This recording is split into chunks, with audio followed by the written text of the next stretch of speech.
بلکہ اگر اللہ نہ کرے کسی نے جادو کر دیا ہو، کسی نے جو وہ آپ کو شہر میں گرفتار کر دیا ہو، آپ کی بچی کو رشتے نہیں آتے ہو، اگر اسی طرح آپ کے شوہر کی روزی نہیں چلتی ہو، میاں بیوی کے اندر نفرت ہو، میاں بیوی کے اندر تعلقات اچھے نہ ہو، تو علاج اور معالجے کے ذریعے سے کہیں اور جانے کی بجائے ایک آسان طریقہ آپ کو بتا دیا جاتا ہے۔ اپنی حاجتوں کو اپنے اللہ کی بارگاہ میں پیش کرنے کی کوشش کریں۔ یہ اسلام ہی ہے جو انسان کا تعلق براہ راست اللہ سے جوڑتا ہے۔ ہمارے یہاں اللہ رب العزت سے مناجات کرنا بہت آسان ہے، اللہ رب العزت کو پکارنا بہت آسان ہے۔ ہمارے یہاں یہ چیز نہیں ہے کہ فلاں کو ساتھ لے کر کے جاؤ گے تو ہی خدا کی بارگاہ میں کھڑے ہو سکتے ہو، اور فلاں کے ذریعے سے جاؤ گے تو ہی اللہ کی بارگاہ میں کھڑے ہو سکتے ہو۔ نہیں نہیں، ہم تو اللہ رب العزت سے ہم کلام اس سعادت کے ساتھ ہو سکتے ہیں کہ ادھر ہاتھ اٹھایا، مناجات شروع کر دی، اور بندہ اللہ سے گویا کہ محو گفتگو ہو گیا، محو ہم کلام ہو گیا۔ وہ کس طریقے سے فرمایا گیا؟ اچھی طریقے سے وضو کرو، اور اس کے بعد جب سب لوگ رات کو سو جائیں، کائنات میں سناٹا چھا جائے، اس وقت تو 2 رکعت نفل نماز اس شان سے پڑھو کہ گویا تم خدا کو دیکھ رہے ہو، اور یہ کیفیت نہ پیدا ہو تو پھر یہ حال تو ہونا چاہیے کہ خدا تمہیں دیکھ رہا ہے۔ انت عبد اللہ کانک ترا فإن لم تکن ترا فإنہ یراک۔ اللہ اکبر، کہ اللہ تمہیں تو دیکھ ہی رہا ہے۔ آقا ارشاد فرماتے انت عبد اللہ کانک ترا فإن لم تکن ترا فإنہ یراک۔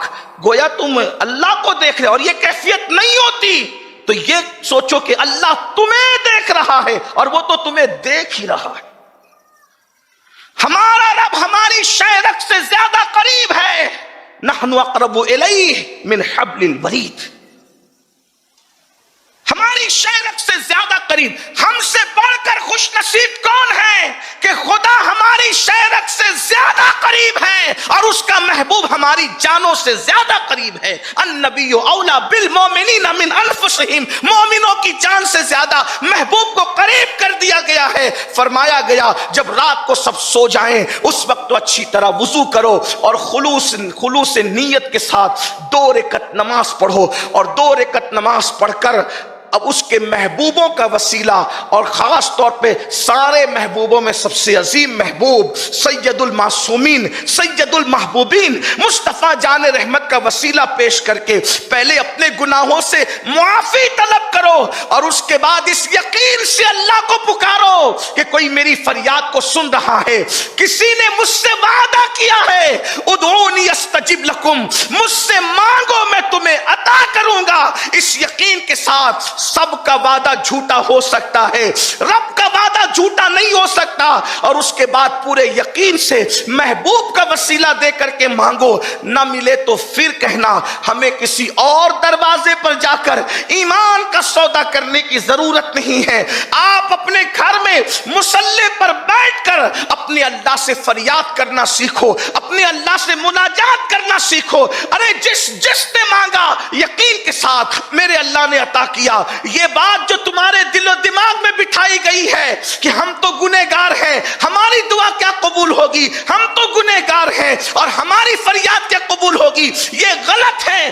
دعا کی قبولیت کے لیے نیک ہونے کی ضرورت نہیں ہے، دعا کی قبولیت کے لیے اللہ پر یقین ہونے کی ضرورت ہے۔ جو یقین سے مانگتے ہیں اللہ انہیں ضرور عطا کرتا ہے۔ اگر گھر میں نا اتفاقی ہے، ہمیں کسی منتر جنتر کی ضرورت نہیں، اپنے اللہ سے دعا کرو۔ وہ اللہ ہے جو اللہ اکبر ایک ننھے سے بیج کو جو مردہ ہے، نہ چل سکتا ہے، نہ بول سکتا ہے، نہ سانس لے سکتا ہے، ایک ننھے سے بیج کو زمین میں دفن ہونے کے بعد اتنی طاقت عطا کرتا ہے کہ وہ زمین کو پھاڑ کر کے کوپل کی شکل میں نکلتا ہے۔ جو بیج کو اتنی طاقت دیتا ہو، کیا وہ ہمارے درمیان محبتوں کے بیج نہیں بو سکتا؟ کیا وہ ہمارے درمیان محبتوں کی بہاریں نہیں نہیں لا سکتا. اور کائنات میں محبتیں کس کی وجہ سے ہے؟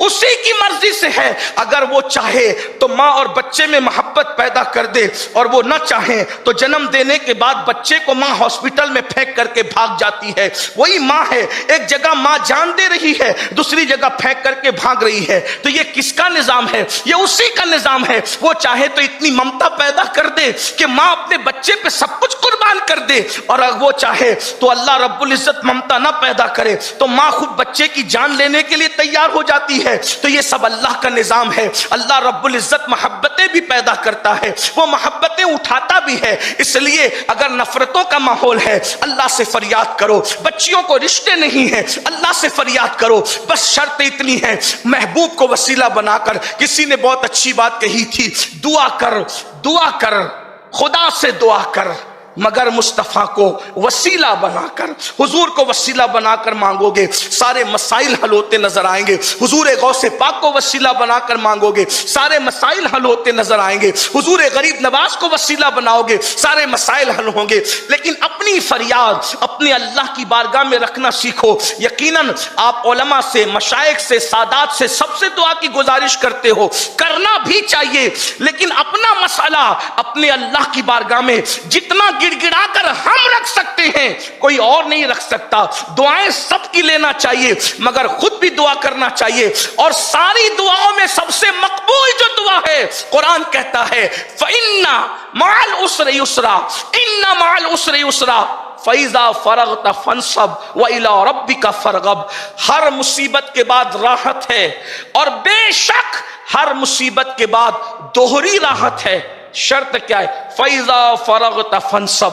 جب نماز سے فارغ ہو جاؤ، وَإِلَىٰ رَبِّكَ فَارْغَب، تو دعا میں محنت کرو، دعا میں گڑ گڑاؤ. نماز کے بعد کی دعا کی سب سے زیادہ اہمیت ہے.